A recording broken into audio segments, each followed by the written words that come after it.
December 1941. The California coast.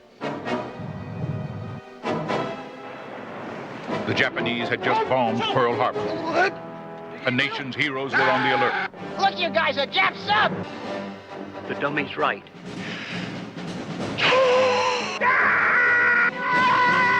California could be next. What did I shoot there?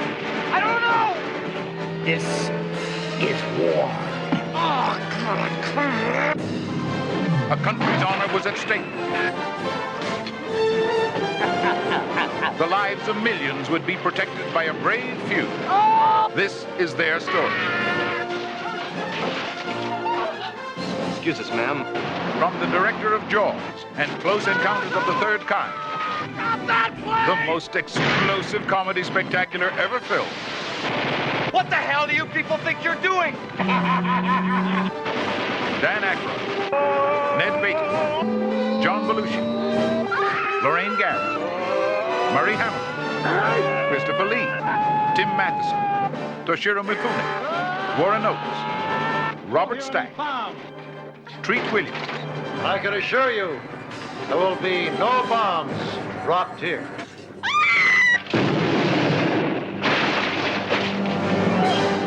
Boy, that was fun! Universal Pictures and Columbia Pictures present an 18 production of a Steven Spielberg film. 1941. Sayonara, sucker! 1941 was Spielberg's first big departure. It was his first attempt to make an all-out comedy, so what a better setting than a few days after Pearl Harbor? Am I right? The movie opens with a scene directly making fun of Jaws. And it's definitely kind of odd for a filmmaker to start one of his new movies with a complete parody of one of his previous movies. And yeah, that's the kind of tone the entire movie has. 1941 was written by Robert Zemeckis and Bob Gale, who were responsible for the Back to the Future series. And this movie mostly suffers from the fact that it just seems too out of genre for Spielberg. It's certainly interesting that he's never made an all-out comedy since this. It's just so strange that the guy who made Schindler's List also made this, even though really World War II is just a setting than actually working into the plot. And about the plot. So there's this guy named Wally who works in a diner and he wants to enter a dance contest with his girlfriend.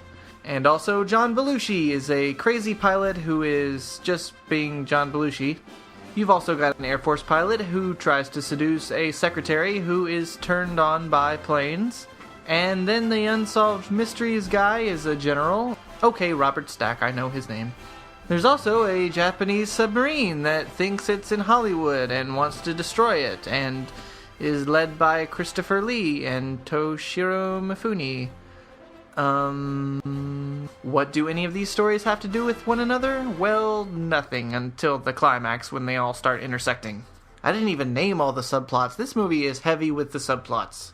And that's a big problem with it. There's no real focus. I will say I do like the tone of the movie. It kind of feels like something like The Goonies. At times it almost feels like Spielberg's trying to make American Graffiti, but mostly it's too ridiculous for its own good.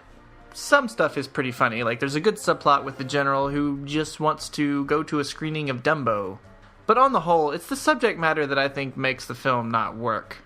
The tone they're going for is very light-hearted, something like Animal House or Goonies or American Graffiti. But the central story is about people wanting to kill each other in war. Now compare this to something like MASH, which is a very funny movie and set during the Korean War. But MASH is a dark comedy and doesn't really revolve around war combat, and it also knew when to get serious. Some things are funny in and of themselves, but you're always reminded of the fact that there's a freaking war going on. What did I shoot there? I don't know! And most of the broad attempts at slapstick are just not funny. Is it the worst thing ever? No, not by a long shot. If you want to see a movie with a lot of ambitious set pieces that has that 80s family tone, then I might actually recommend it. Is it a good Spielberg film? No. If you're a Spielberg completist, then check it out. But for me, I'm fine with letting history have this one.